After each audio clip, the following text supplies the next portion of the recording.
Hey friends, thanks for joining. Welcome to Breville's masterclass on how to dial in the Oracle Jet. I'm Matt Davis, product expert of coffee at Breville. If you have any questions, feel free to email brevillebarista@brevilleusa.com. I'm really excited to be here. Let's make some coffee. Now, this is the Oracle Jet, our newest addition to the family of the Oracle range, as well as the entire suite of espresso machines at Breville. Really excited to talk about it, and even more excited to talk to you about how to get the fullest potential out of this product. Now, let's start with just some bare essentials, right? We need to understand what this machine is all about, then we can understand what it's capable of and how to unlock all of that. So the Oracle Jet belongs to our family of thermojet heating systems. So that applies to a couple of other machines in the range. And the main thing that separates it is how we're heating water. So the thermojet heats water almost instantaneously. And that means that I can pretty much at any time throughout the day crave an espresso, turn on the machine, and it's hot and ready as soon as I'm ready for coffee. It's super convenient. I'm a huge fan of that because I don't really drink coffee at the same time every day. So when I spontaneously want a cappuccino, I don't have to wait for a warm-up time. Now, that has a couple of other benefits, but it's really essential to understand that across different espresso machines, there's a key difference in whether or not you can brew coffee and steam milk at the same time, or if you kind of have to wait and pivot back and forth. With a thermojet heating system, you do have to do one and then the other. This machine does, however, have the queue system in it, which means that I can go ahead and get everything ready, and as soon as one system finishes, it'll automatically start the next. So for example, if I get my portafilter ready, put in my coffee, have my milk jug ready, I can queue up the milk, so as soon as my espresso is done, the milk will start. So that makes the workflow at home really nice and clean. I love that. Let's go ahead and get into it. So the thermojet heating system on the inside, we're sequential, we're doing coffee, then milk, or milk, then coffee. So one of the things that really sets this product apart goes back to what the other Oracles have, which is the in-house grinding system that not only grinds and doses, but it also tamps the coffee for you. So it really takes out a lot of the guesswork and creates consistency across the board. And as we're about to talk a lot about, consistency is the absolutely most important piece to the entire workflow of making espresso, because there's nothing worse than making a great cup on Monday and then a completely questionable cup on Tuesday. So at the top, we have our hopper. So obviously we're gonna be putting fresh coffee into this machine. Now let's talk about coffee. Now, not all coffee is created equal, and you can have the absolute best equipment, and this could be anything, right? Drip coffee, espresso, whatever. What's really gonna make the biggest difference is what you put into the machine. So please understand that if you're having a hard time getting a coffee that you really love, don't forget to change and explore the coffee that you're putting into the machine. It can make a huge, very drastic difference, especially in the brew method that is espresso, because we're really talking about a volatile process that is completely dependent on pressure. So whatever flavors you're getting out of your coffee, you're cranking it up to 11 because of the pressure. So coffee, not all created equal, right? Now, once you find the coffee by, say, roast profile, company that you love, flavors that you love, the next layer to that is freshness. So when coffee is roasted, it immediately starts giving off all of its volatile compounds, and the most important one that we care about in brewing is CO2. So look for a coffee that has a roasted date, not a best buy or expiration date, so that you have a little bit more transparency into what that coffee has to offer. And just know that kind of that 30-day mark is when coffee is gonna start falling off. It's not gonna start tasting bad, but you're gonna lose a lot of what that coffee has to offer. So do yourself a favor and get the most out of the coffee by making sure it's fresh.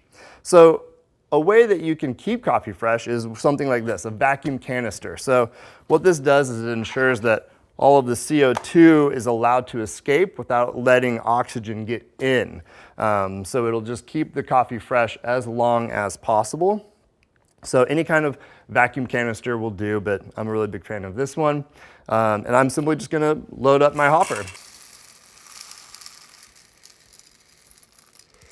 Now, that hopper holds a full 12 ounces of coffee. Most retail bags are about 12 ounces, so you should be able to get the whole bag in there.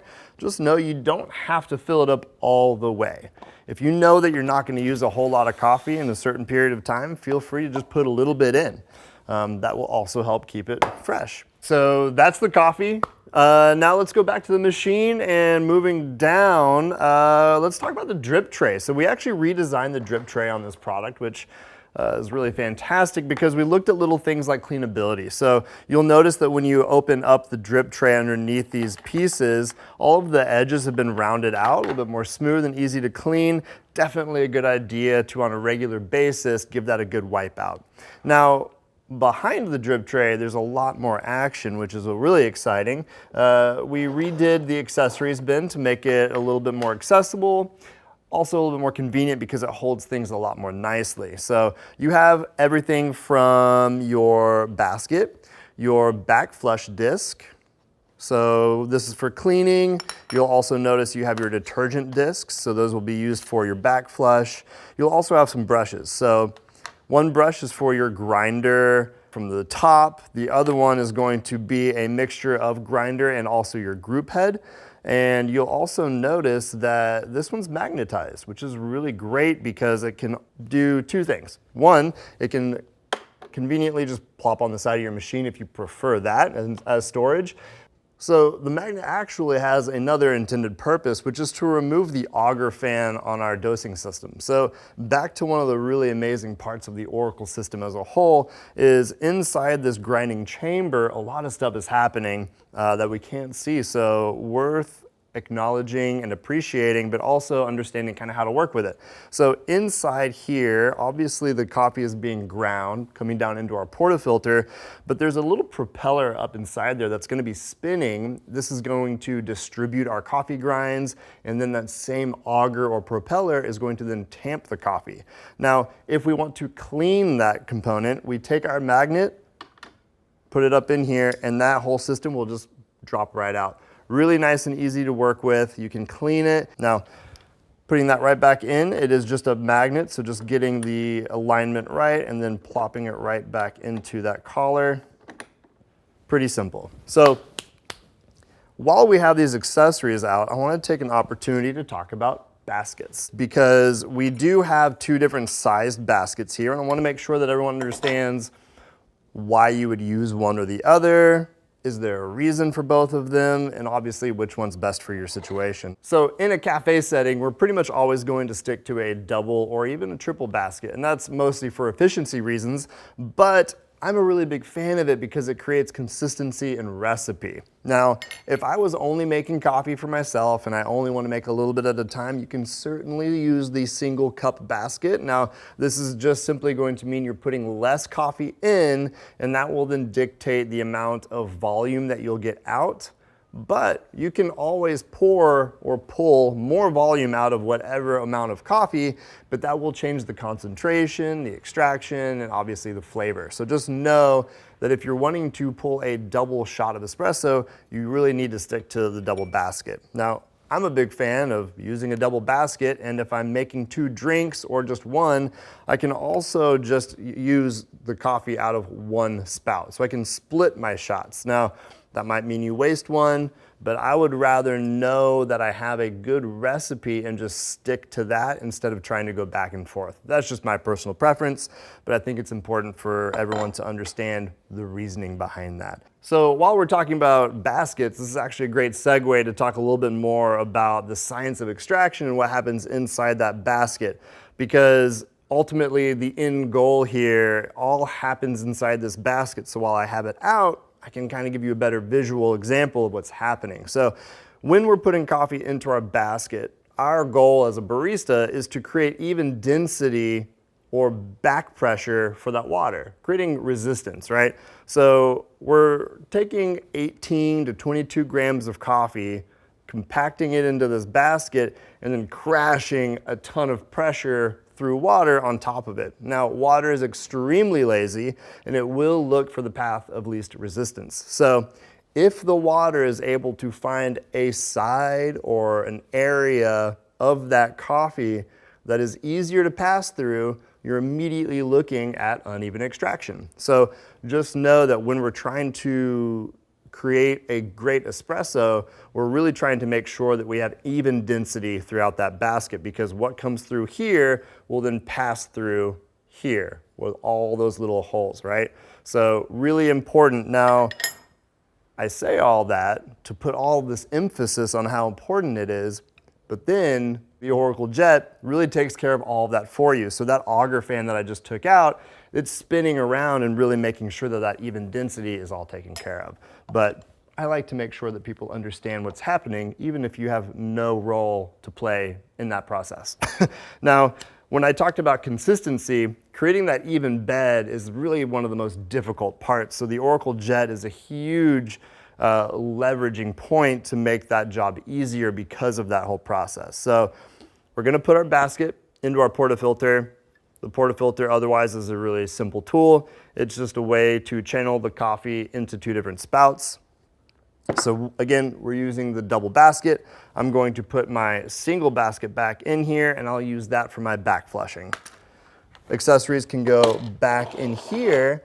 So while the drip tray is out, I'm gonna focus on another feature that I really love about this product. So, you know, the Oracle Jet is a relatively large appliance, and if you ever wanted to move it to clean underneath it or remove the reservoir from the back, we want to make that as easy as possible. So by simply flipping that switch on the front, it is now on a roller system and really easy to move around. Really important that you know to use that, because it's going to save your life at some point, I promise. What's even greater about it is that you can still use that system while the drip tray is in place.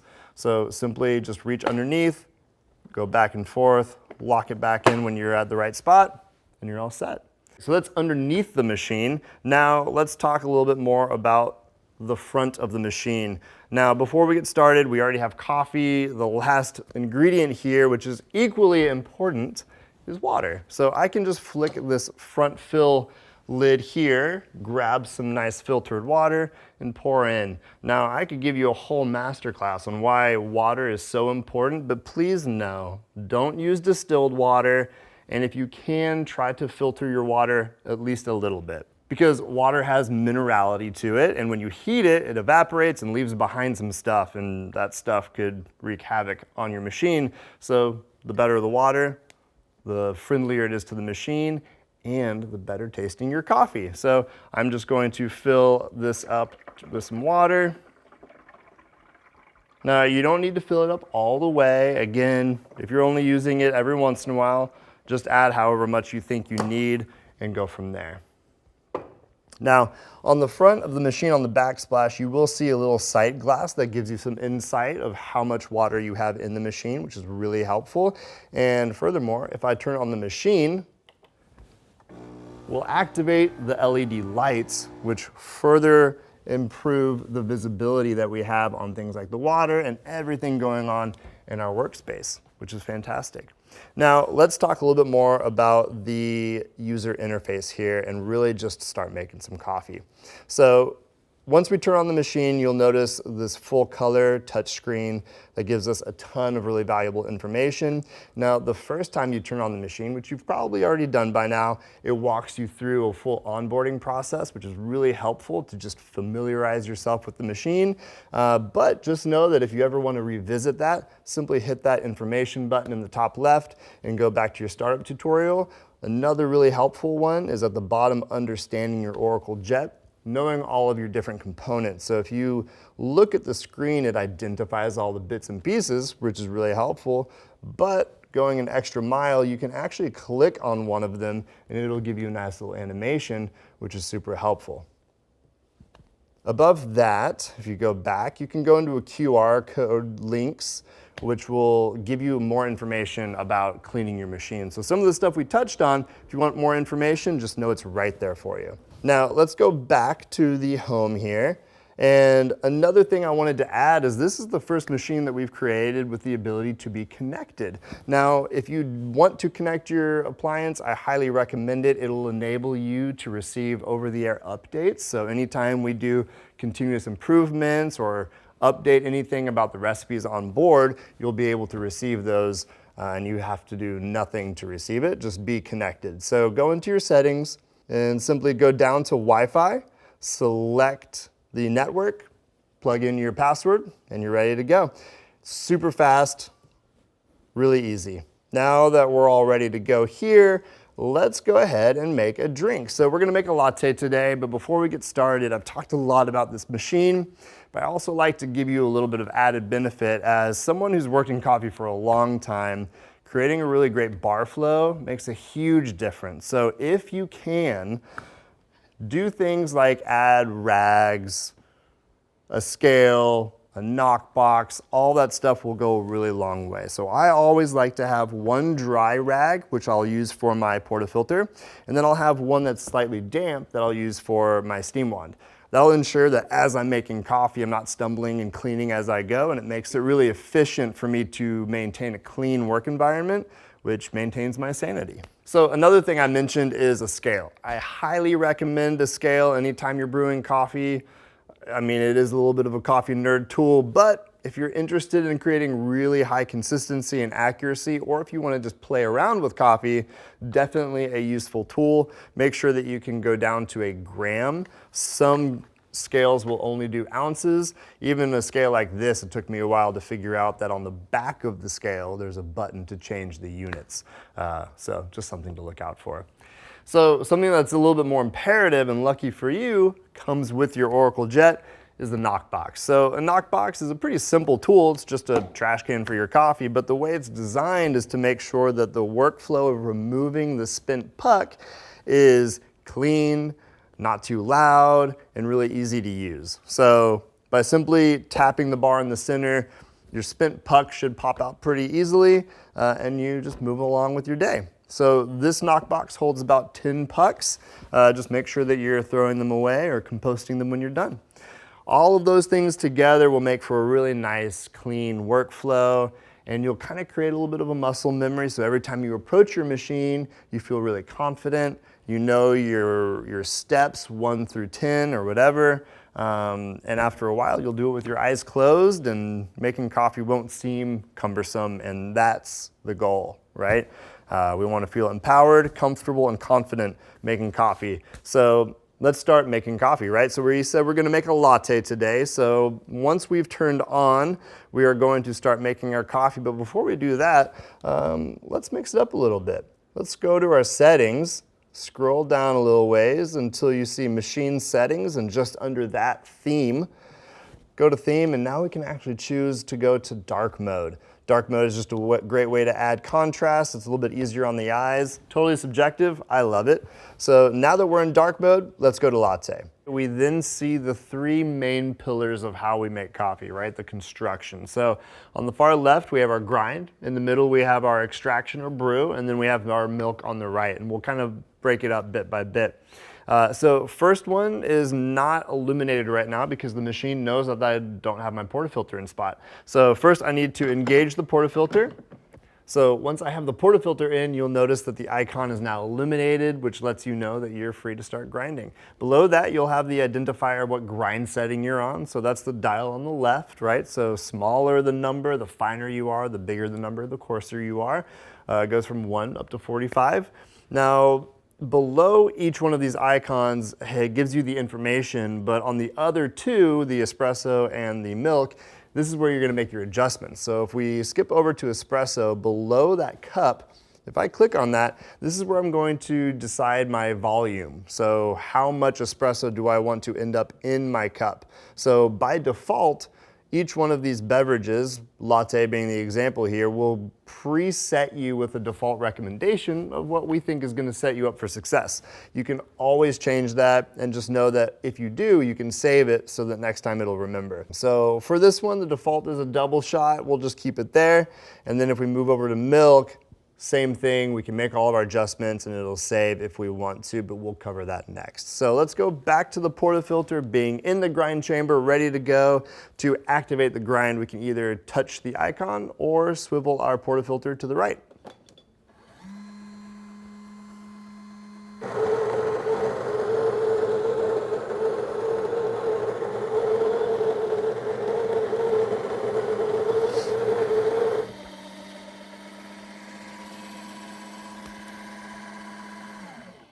All right, so that sound that you heard when the grinder was going is not just the grinder, but also that propeller that we were talking about. So inside that grind collar is that auger system that's spinning as it's grinding, distributing the grinds and tamping as well.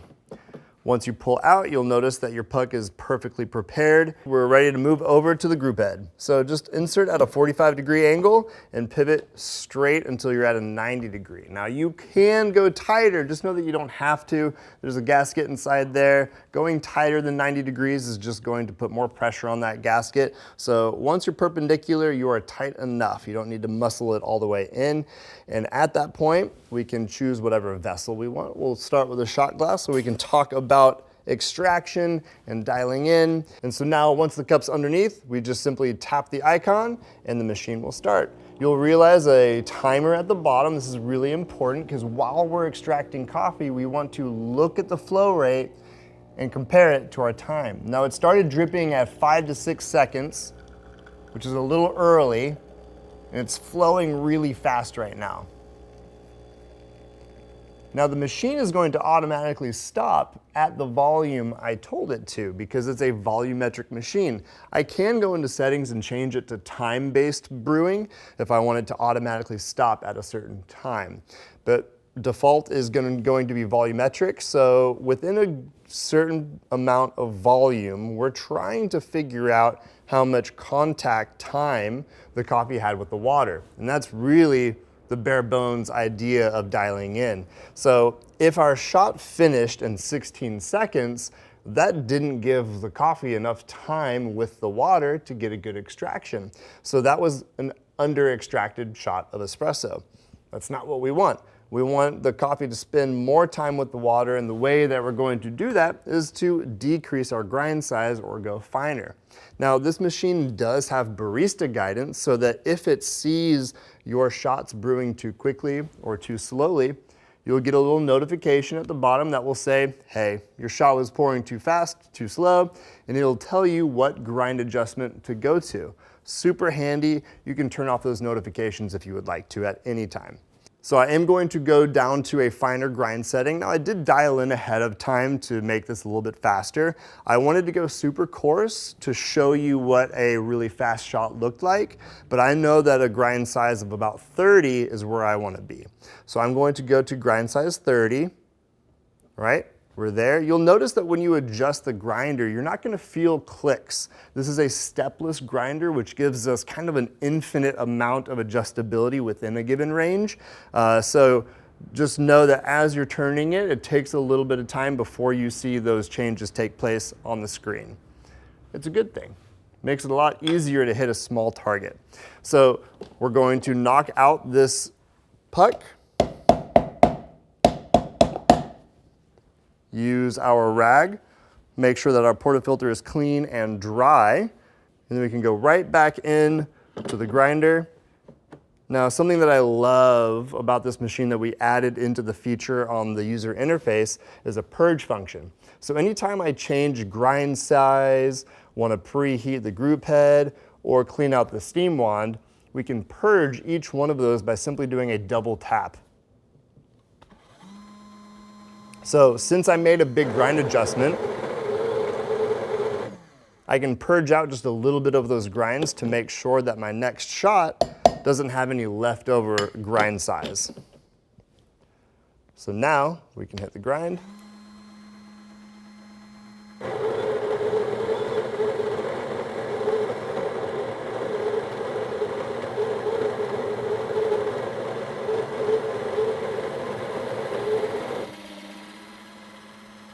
All right, we're tamped, ready to go. So we just need to remove the portafilter, go back over to the group head, and do that again. Now, this process can take a little bit of time, be patient, but once you get a really good shot of espresso, it's pretty easy to maintain it. So it's really just the first time that you either change beans or refill the hopper that you might need to take a few steps to dial in. All right, so now our drip started closer to 10 seconds. Our flow rate is looking a lot darker, a little bit more caramelly. And our total volume stopped at 21 seconds. So I could go a little bit finer even to add a little bit more resistance, because remember, the job of that puck is to hold back that water so that it passes through the coffee evenly and extracts all that good stuff.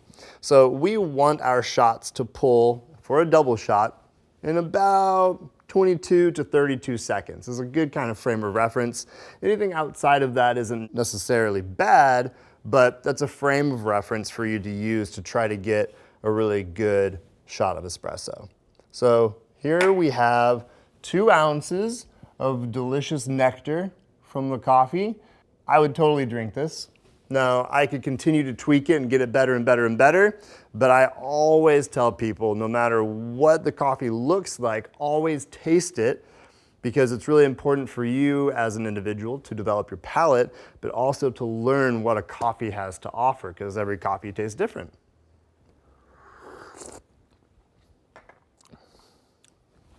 That's really good.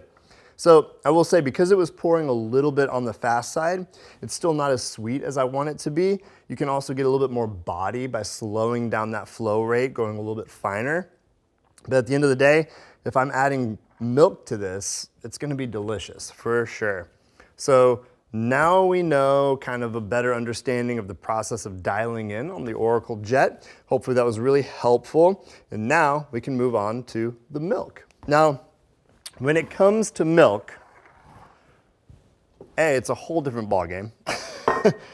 But lucky for us, with the Oracle Jet, it's gonna be a lot easier, because it's going to master the technique of incorporating air, getting the temperature right, all that stuff hands-free. We don't have to do anything.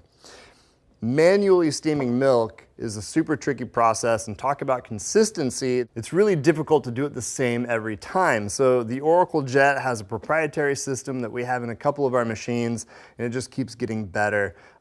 Just like we introduced on our previous product, which was the Barista Touch and Press, we have started to incorporate the ability for these products to work differently with milk alternatives. So whether you're using whole milk, oat milk, almond, or soy, this machine will be able to appropriately work with each of those ingredients to give you a really great texture as an outcome, which is really fantastic. So today we're using whole milk. This product does come with our steaming pitcher, so we're just gonna grab that. You will notice on the outside that we have markings for a minimum and maximum. This will just help us try to figure out kind of where we want to stay within. You can definitely go a little bit outside of those. Just know for optimum results, you want to kind of stay within that range. Now, it totally depends on what vessel you're pouring into, how big your cup is. So just kind of play around with the volume that you need and go from there. So I'm going to pour this just about to that maximum line. Even though I don't need all of that milk, I'll just go ahead and fill it up to there. And I'm simply going to pull up on that ring to bring the steam wand up, and I'm going to push back down to lower it. Now at this point, I don't have to do anything else with the milk jug. It's ready to go. What I do need to do is go into the interface and customize any settings, or I could just hit the icon and let it do its thing. But let's explore. If I select the button below to look at the different attributes and adjustments, I'll notice I have my milk type, my temperature, and my microfoam. Now, what's microfoam? Essentially just the amount of bubbles, right? So microfoam is just simply stating that the amount of foam is so small, the bubbles are invisible to the naked eye. And what that does is it creates a really velvety texture in the drinking experience. This is also what allows things like latte art and that stuff. So the lower the number, the less texture or less foam, the higher the number, the more foam. So this is completely subjective as well. And again, we kind of set you up with a default recommendation of what we think works really well, but just know, if you find that you would like more or less, it's simple to change. I like my lattes to be a little bit cooler than 150 because of the NTC or a thermoprobe at the tip of that steam wand.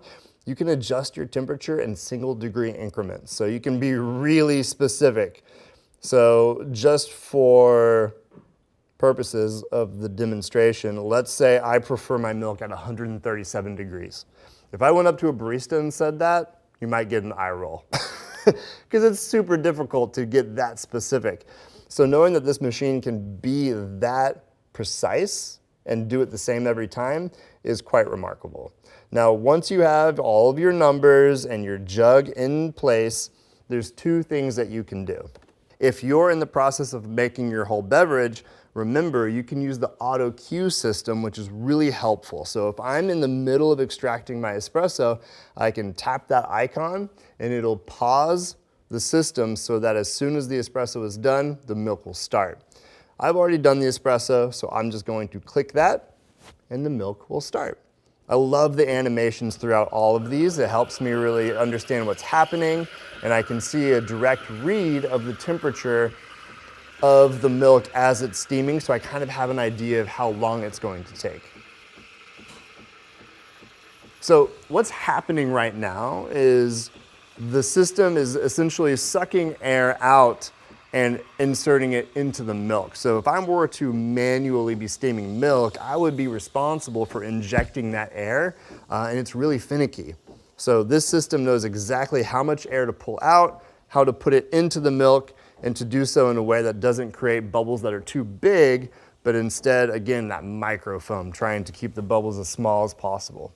And you'll notice that as it's steaming, the bubbles will start to build up a little bit on top. I'll show you how to work those out.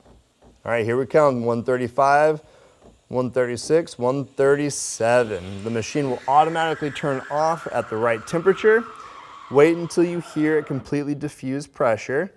You'll get the green letting you know that it's done, and what you're going to do is simply pull up on the steam wand and immediately, with your dedicated rag, wipe down that steam wand. Now, the material of the steam wand was updated to make it a lot easier to clean, especially if you do accidentally let it sit for a little bit longer. Still really important to do it as soon as possible. Now, we have an animation showing that we need to lower the steam wand because it will now clean itself. So it does have a self-purging function, which is extremely helpful. We don't have to worry about the maintenance of keeping our milk system clean. It's taking care of all that for us. Okay, so now I have an espresso, I have my milk, and now I can build them together. So let's grab a slightly larger vessel. Now, there's a lot of talk out there about espresso dying and it's sitting too long and it's garbage now. I promise you that is not the case. When espresso sits, the only thing that happens is it cools in temperature and some of that CO2 will dissipate. So when you pull a shot of espresso and you see that foam on top, that's crema. Crema is just a byproduct of CO2. It is not imperative to the flavor of the espresso. And once it's gone, you just have a slightly cooled down espresso with less CO2, which actually makes it a little bit less bitter. So don't worry if you take a little bit of time getting your drink ready if your espresso sits for a little bit. So I'm just going to pour the espresso into my cup. And now I'm going to take my milk. You'll notice there's a little bit of bubbles on top. What I like to do are give it the jug a few taps on the counter and then swirl. So that swirling motion is really going to make sure that we're reincorporating all the bubbles that were created back into the body of the milk. And just do that a few times until your milk starts to look like wet paint, right? The less bubbles, the better, but you don't need to spend too much time doing it. All right, and then we can simply take our cup, give it a little bit of a tilt, and pour. Starting high up and then coming really close. And that, my friends, is how to make a latte. Now, you can do it a couple different ways to make a lot of different drinks. It's really short and simple. At the end of the day, the machine's gonna take care of a lot of the guesswork for you, and I hope that was super informative. The Oracle Jet, my new best friend. I love this product. I hope you do too, and I hope you feel a lot more confident approaching this machine each time, understanding how to use it and bring out what it has to offer. Thank you guys so much for joining us today, and we'll see you next time.